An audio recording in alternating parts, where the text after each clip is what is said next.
Hello, everyone. Welcome back. I believe today is video 63. Let's double check. Anyways, we're continuing the reading of Elsie Lincoln Benedict's book, How to Get Anything You Want. We are reading this whole book together, and we are going chapter by chapter, lesson by lesson, and I am teaching each of them and using lessons. I'm trying to multitask right now to check when I did my last video. Okay. But I really loved where we left off. We started a new chapter. Oh, look at that. It shows that I'm live.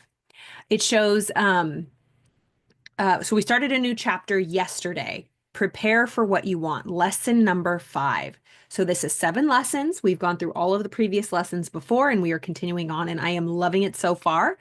She's teaching us how success understands when we're prepared for her or not. Are we preparing for success or not? All right. Wow, I haven't labeled my readings. I'm looking through my Facebook. Okay. Okay, we did 61, we did 62, and today is 63, if you care to know. So if you missed any of the previous readings, it is on my on my YouTube playlist, all right? And again, Elsie Lincoln Benedict, How to Get Anything You Want. We left off yesterday with her saying, this lesson is for the purpose of explaining the law and the lure of preparation. It is irresistible. Prepare for a thing, and sooner or later, you will find that thing walking into your house of life. It may wait years, or it may come tomorrow, but come it sure will. No matter what the neighbors say, get ready. Set thy house in order. Is your house in order? Are you ready? Did you dig your ditches? Are the gates open, ready to receive? Right? What are you preparing for? So set thy house in order for achievement, and she will one day appear at the door. If success seems fickle to you, if she refuses to come to you, it is because you have thus far never really prepared for her, and she knows it. All right? We can't hide anything from her. All that talk in the world, all your hard work and just deserts will not induce her to pay you a visit if you have left out the special preparations for her which she demands. Does she mean desserts? All the talk in the world, all the hard work, and I think she means deserts, will not induce her to pay you a visit if you have left out the special preparations for her which she demands. Hard work and just deserts are wonderful things, and they are absolutely necessary. Desserts, maybe. Don't you spell desserts with 2 S's? Let's see. I just want to make sure I'm reading the right word. Am I crazy? Yeah. Dessert. Dessert has 2 S's, Queen. So she means desert. All right. Hard work and just deserts are wonderful things, and they are absolutely necessary, but they are not all that is necessary. To induce success to come to you, you must work, yes, and work effectively, but you must make the special arrangements for her to come, for her coming, which she is so partial to. Otherwise, she will continue to pass you by. Much less work will win her if you will take the trouble to find out and produce for her the things she is especially fond of. She is like a very busy man, I know. He is noted, in fact, famous and very popular. Everyone invites him to dinner. He has a very kind heart and hates to refuse, though he knows he will be frightfully busy and really cannot spare the time when the date arrives. He accepts nearly every invitation, but seldom appears. I remember this story. I read up to this part already. Okay, this is funny. So she's giving us an example of this very, very busy man who was always invited to dinner, and he has such a kind heart. He didn't like to say no. Um, but he accepted nearly every invitation, but he very rarely appeared. His secretary calls up at the last moment with a message that he is unavoidably detained. There is one kind of household I always favor, he said to me once. The little ones where the woman has no servant, where she does all the work on her own, and where she personally has made all the preparations, even to cooking the dinner. I cannot disappoint people who go to so much trouble for me with their own hands, he explained. But these big houses, where my hosts have put themselves to no bother, where a retinue of services have been ordered to arrange all the details, these are places I often fail to reach. Retinue, is that how you say that word? I'm learning today in this book, Miss Elsie. You're using words retinue? Am I saying it totally wrong? I've done that before live. It is what it is. Retinue.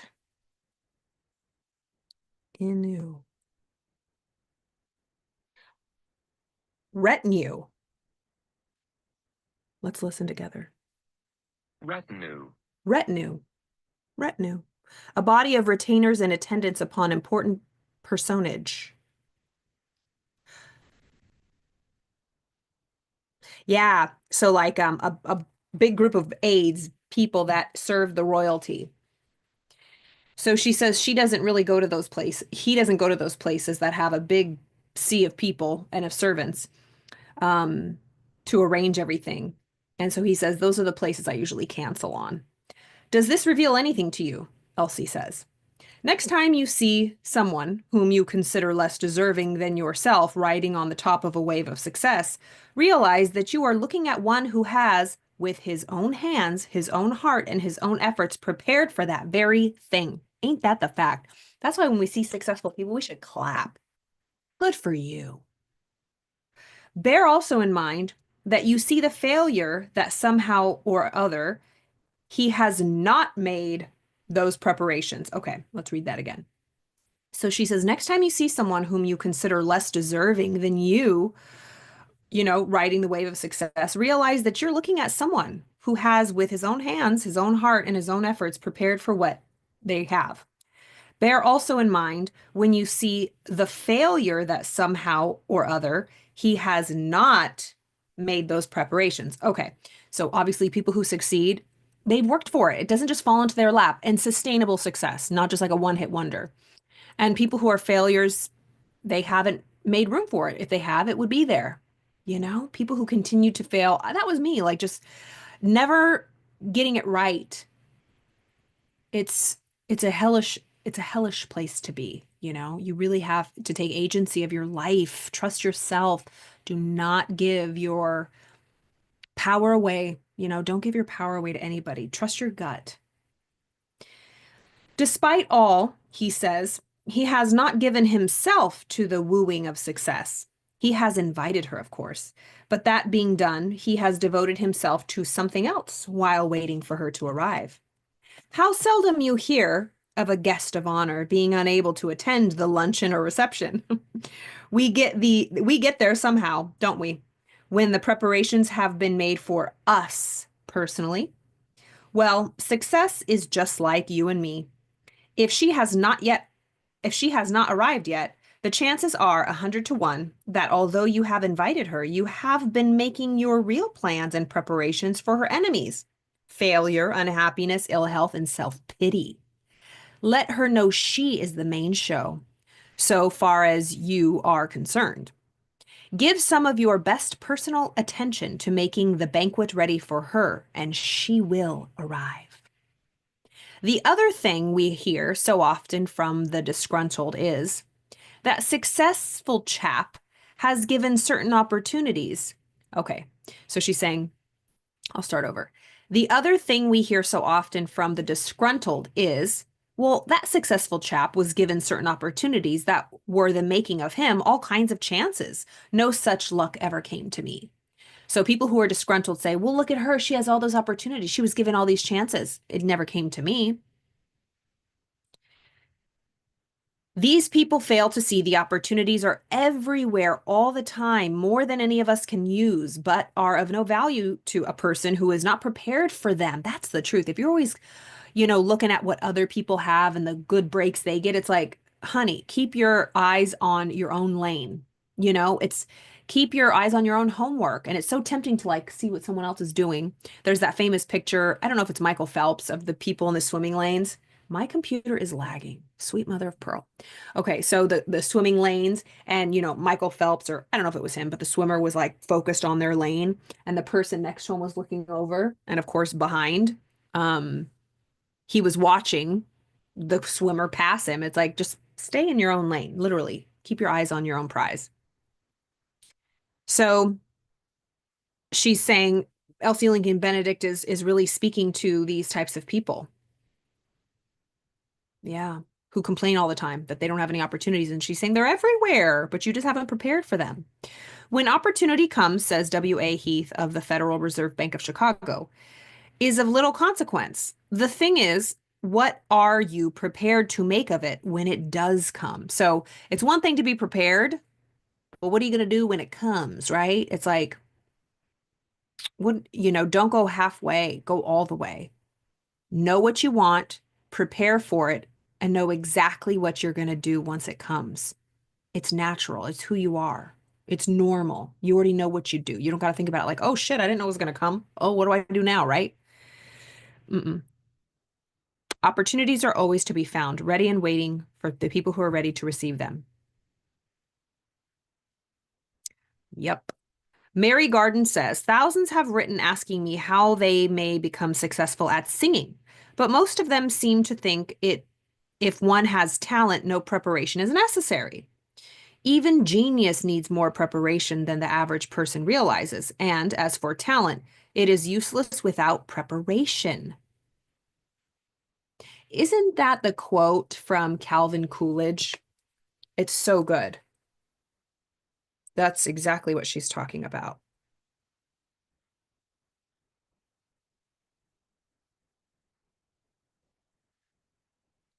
persistence. Yes. Okay, so this quote right here is exactly what she's saying.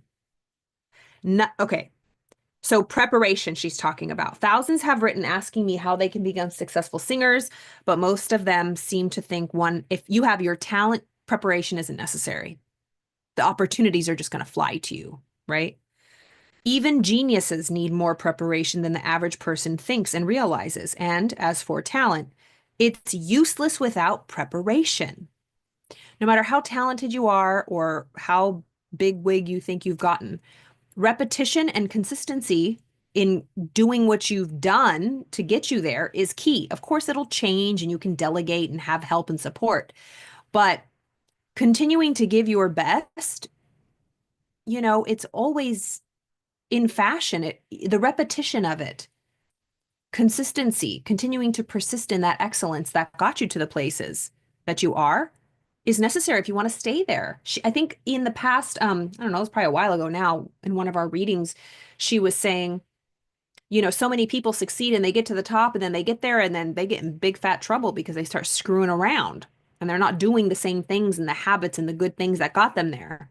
Just because you got there doesn't mean you stop what you're doing. It's like people people who go on diets and they lose the weight and they do it in an unsustainable way.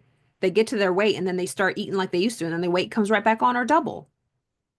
So what got us there, what we do to get us there is what's going to keep us there, right? So this quote that reminded me of what she said, talent is useless without preparation.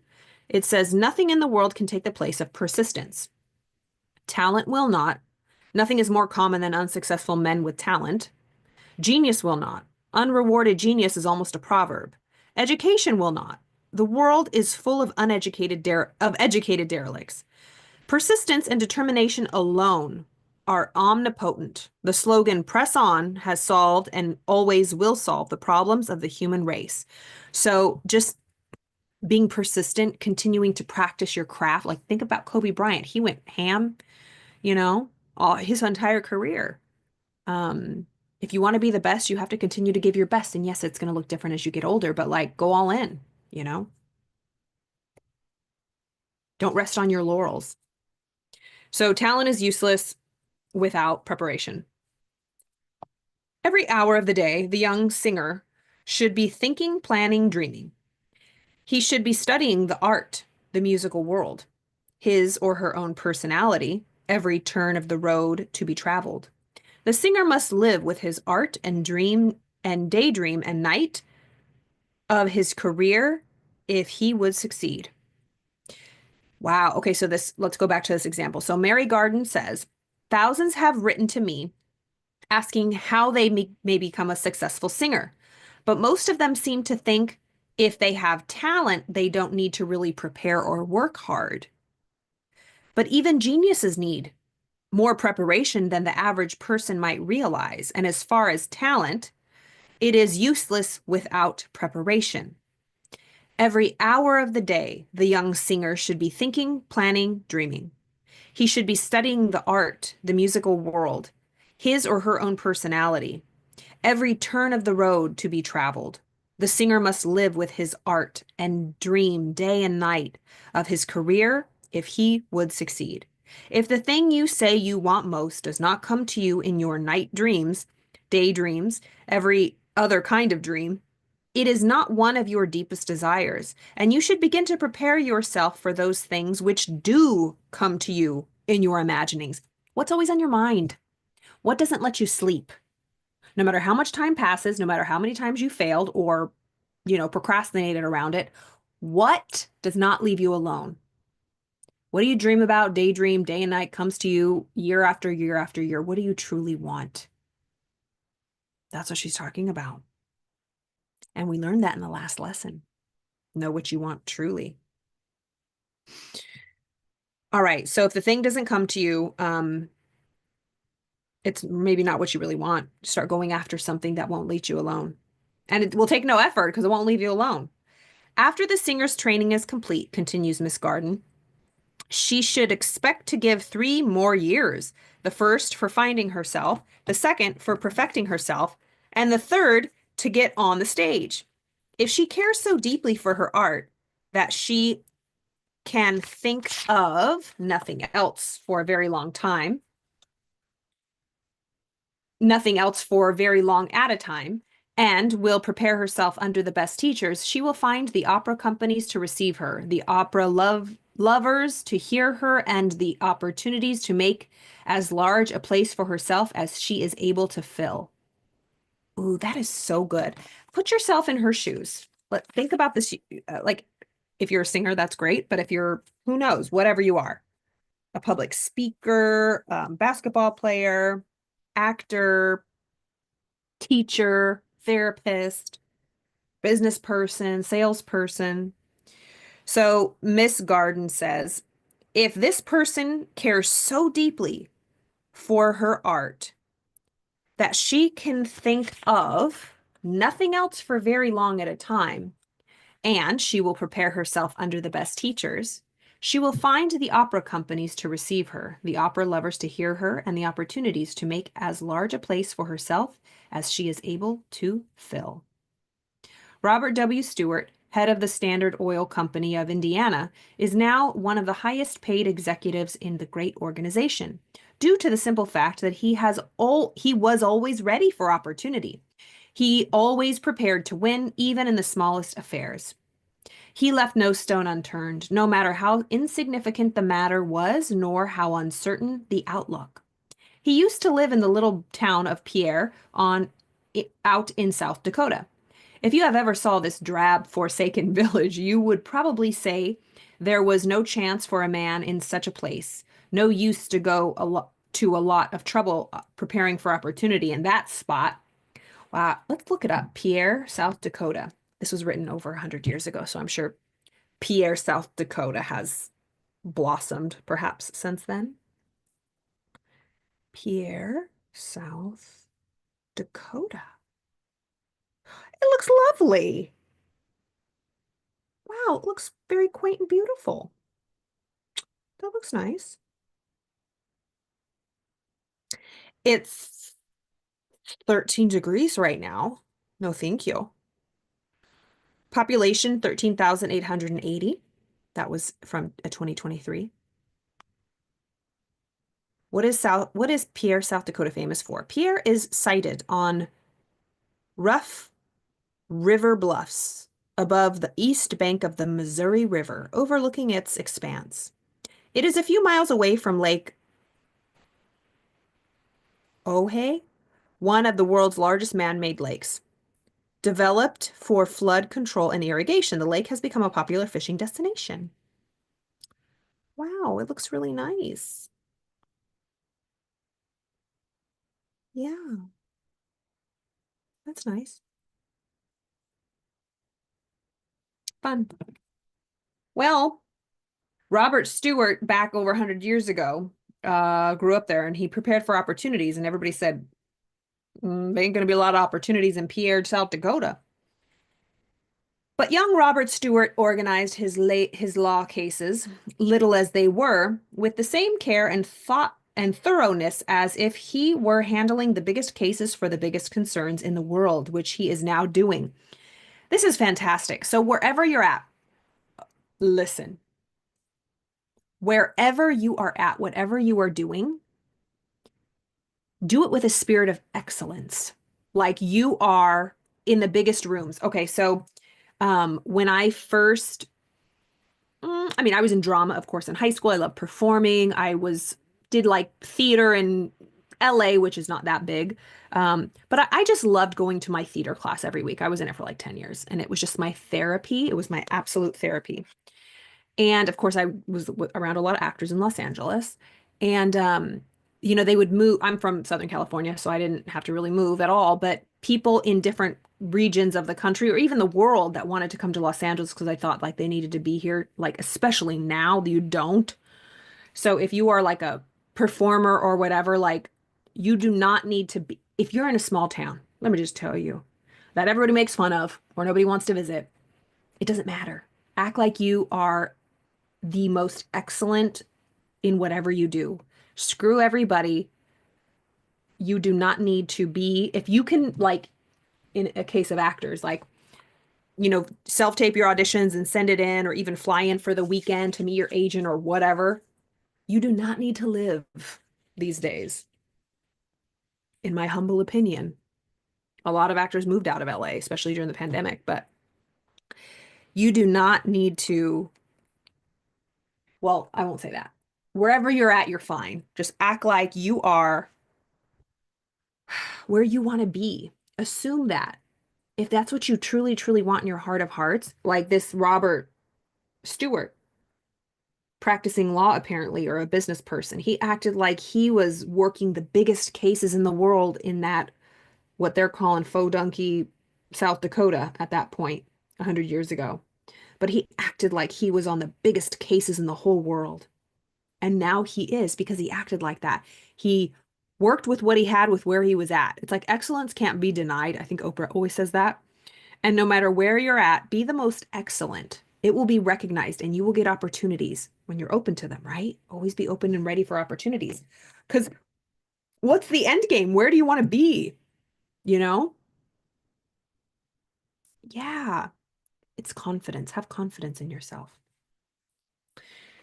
All right, so young Robert organized his law cases, little as they were, with the same care and thoroughness as if he were handling the biggest cases for the biggest concerns in the world, which he is now doing.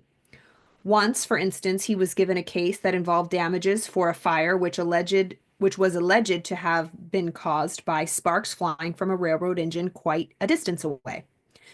The amount at stake was small, and young Stewart's fee still smaller. But he spent twice the sum for railroad fares to ride back and forth on the train till he got his evidence.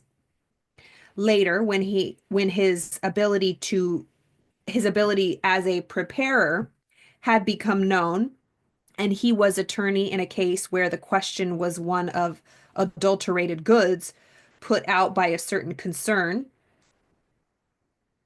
he didn't rely for his facts on the testimony of paid experts, but donned overalls, got a job in the factory at small wages, and studied processes at first hand for many weeks till he knew what he was talking about. And of course, won the case. Wow. So when he was first starting out, it's like being an assistant, or it's like being an understudy. even though you're not going to be the one on stage, you just keep rehearsing your whole heart out. You'll never know if you'll be able to go on stage, but you just rehearse your heart out. Or if you're dancing and you do rehearsals, it's like full out, practice the way you perform. When you're practicing a sport, like pretend it's the Super Bowl, right? Like that's fantastic. That's fantastic. I like that. Yeah, I really love this. I love that when he was on in a case referring to like goods and services from like a warehouse, I'm assuming. He got a job there and started, studying the company, and he knew exactly what he was talking about, and he won. Every successful man, and that's about knowledge. Knowledge. Wow, it's about getting out of the darkness of ignorance. Like when we don't know about something, we're like ignorant of a subject of life. It creates doubt and uncertainty. We're not really confident in that area, especially if we don't know about it. But when you study it and you learn, you gain confidence. It's amazing, you know? But that's the problem. When people are in ignorance, it breeds insecurity, fear, and it's a bad news bears when people remain ignorant. And it's mostly unconscious. We don't even know how easy it is to learn about something and be like, "Oh, I now I know. I never knew about that," right? I really like this story. I love Robert. I love Robert Stewart. All right, so he won that case. Every successful man could relate many such stories from his own experience. Don't be afraid that your preparations will be in vain. The whole world is crying for prepared people. Do you hear that?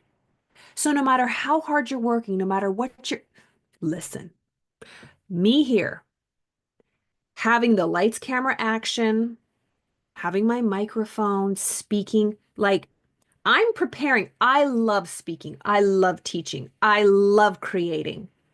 I have my eye on my prize. I have no idea the amazing opportunities that'll come as long as I stay prepared, as long as I stay focused. But doing this every day, especially, is getting me comfortable and confident. Look, I don't have to be rehearsed. I have so many things prepared that if anybody needed anything taught, I could be so confident and convicted because I study all the time and I'm always learning. And the better student you are, the better teacher you are about anything. And you can help other people. So if you're passionate about something, study it like a maniac. Eat, eat, sleep, and breathe it. Go all in. Have it be your magnificent obsession. Become obsessed with it. Why not? It brings me at least, um, life. Like I don't get tired. There's no burnout. People might think you're crazy, but that's for, average people think that, you know, s- oh God, I was listening to something today, or maybe it was yesterday. Yeah, it was one of those motivational things. It's like only, well, I don't know what words they used, but like underperformers, let's just put it that way, call a person who calls someone controlling is somebody who doesn't have their stuff together. Yes, there are controlling people, but usually the word is tossed around in circles like, oh, she's just really controlling. It's like, or does this person have boundaries and standards and values and has their life organized and together? And you don't, so now they're just controlling. You're just going to call them controlling. Like, or like anal or whatever. It's just like when I prepare for a trip, like the way I pack, the way I show up, the way I'm on time, the way I'm early, rather. Someone's like, wow, you're type A, or I don't know what it is, like you're whatever, control freak. I'm like, am I a control freak, or do I just have my schedule in order and I plan things out and you're just a hot mess? Like, am I controlling or are you just a mess, you know? And of course, I can be controlling, right? Everybody can be, but be just be cognizant of the labels we put on other people because we're triggered or whatever. But that's the truth. People that go the extra mile and go all in, slackers and people that don't, will call them out for being controlling, too much, obsessed. Wow, they really need to relax. They're a little too high strung or whatever. They care, right? So many things I can say about that. Yeah. Anyways, okay, Robert Stewart, love you. So every successful man can relate many such stories. Okay, don't be afraid that your preparations will be in vain. The whole world is crying for prepared people. So just keep going. You will be recognized. Be prepared. Dig your ditches. Prepare for success. It'll come if you just continue to put in the work. Don't stop and be excellent. Go all in. Double down. It will pay almost anything for them, for prepared people. It is a well-known fact that although men are always standing in line for the small, underpaid jobs that require little or no preparation, many of the highest salaried places are frequently vacant because men big enough to fill them are not to be found. Lots of men would like to have them, but cannot take them because that when the big opportunity knocks at their door, they are not ready. I know many people, and so do you, who want the biggest, reddest apple on the tree of life, but who never think of shaking it. They want the rarest fruits to fall into their lap and won't even hold their laps open. Life's tree is loaded with the things you want, but if you spend your time standing under it in the shade, you will get only the windfalls. There will always be flaws in the things which fall onto your feet. Oh, there will always be flaws in the things which fall at your feet. Wormholes, frostbites, or something, because the folks who climb the trees shake all the plums. I love her metaphors. I love this woman. Bless her heart. Angel. Inspiration is a wonderful thing, but unless it is backed up by preparation, it won't carry you very far. Inspiration isn't supposed to pull your load. It is mighty important as a self-starter, but when it gives you a push in the right direction, you are expected to do something for yourself. If you don't, you will still you will have fewer inspirations, more perspiration and less realization as time goes on. Look at her wordplay. So she's saying inspiration is a wonderful thing, but only if it's backed up by preparation. Wow.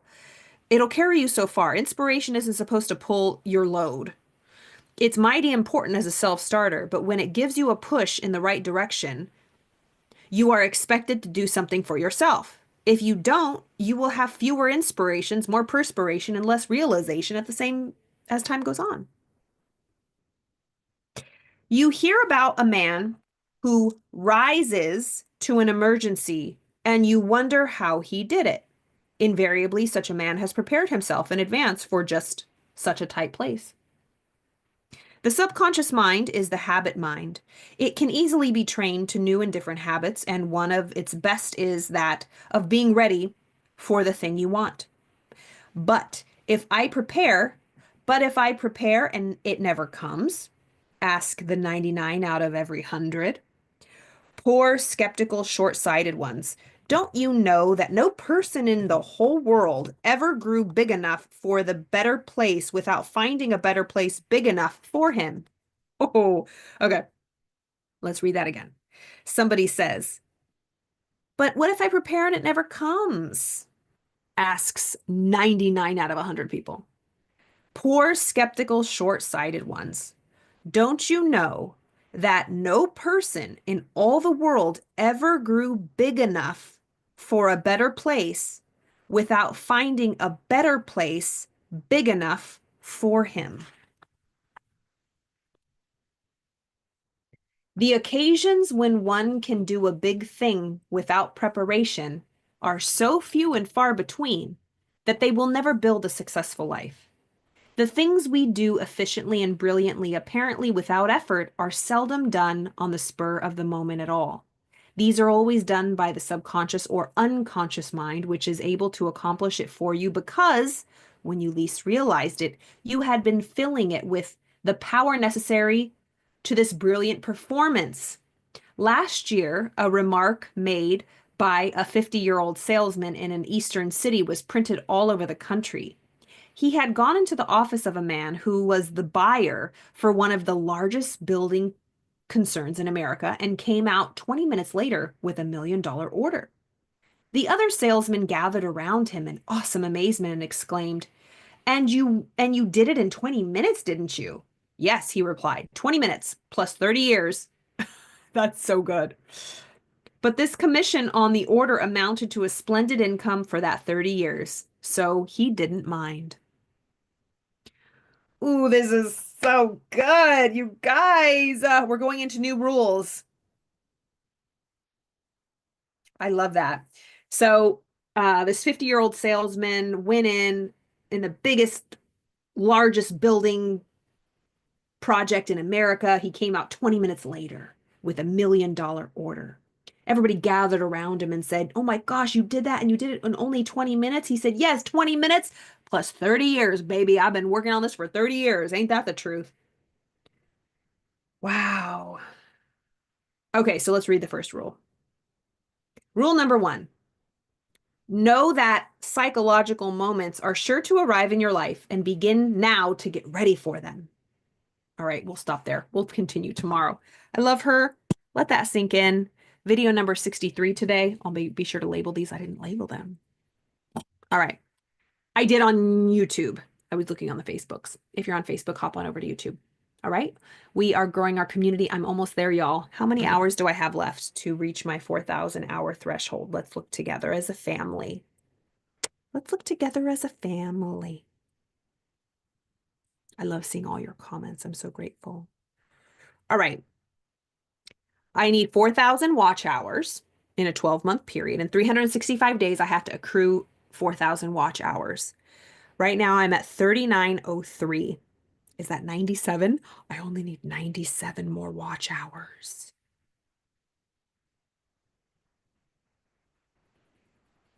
What did I say? 3,903. 97 watch hours. You know what? This is happening. It'll happen by Sunday. I'm putting in my guesstimation. Yeah, today's Friday, Saturday, Sunday, maybe by Monday morning. But you'll know because I'll be here every day, y'all. Anywho, I hope you enjoyed that. The replays are still up for the Napoleon Hill Institute's free event, Think and Grow Rich with Peace of Mind. Again, we had Dr. Joe Vitale, David Meltzer, Donovan McGrath, Cleona O'Hara. I presented a little bit on emotional sobriety. You don't want to miss that. And it was just a wonderful, power-packed week, all talking about the importance of peace of mind and just sharing really great tips and tools. So be sure to take advantage of those replays. If you haven't signed up, check out nhievents.com or visit the Napoleon Hill Institute website. Also, there was a special offer for a retreat. It's like a mind, body, soul retreat. If you feel burnt out, if you really just need to connect with yourself, with your body, get grounded. If you want to connect with like-minded people, it's an all-inclusive resort, 5-star in Playa del Carmen, Mexico. It's in April 23rd to the 27th. All the information is on nhievents.com. I will put the link below as well in this description. And then all the services to work with me are listed below as well. If you needed any support, I am here for you. We will continue this tomorrow. I hope you have a beautiful weekend. It's Friday. Wow. I feel like I just said it was Friday. I had broccoli tonight. What if I just had broccoli in my teeth? I wouldn't be surprised that's happened before. What are you going to do? What are you going to do? All right. I will see y'all tomorrow. Have a beautiful night.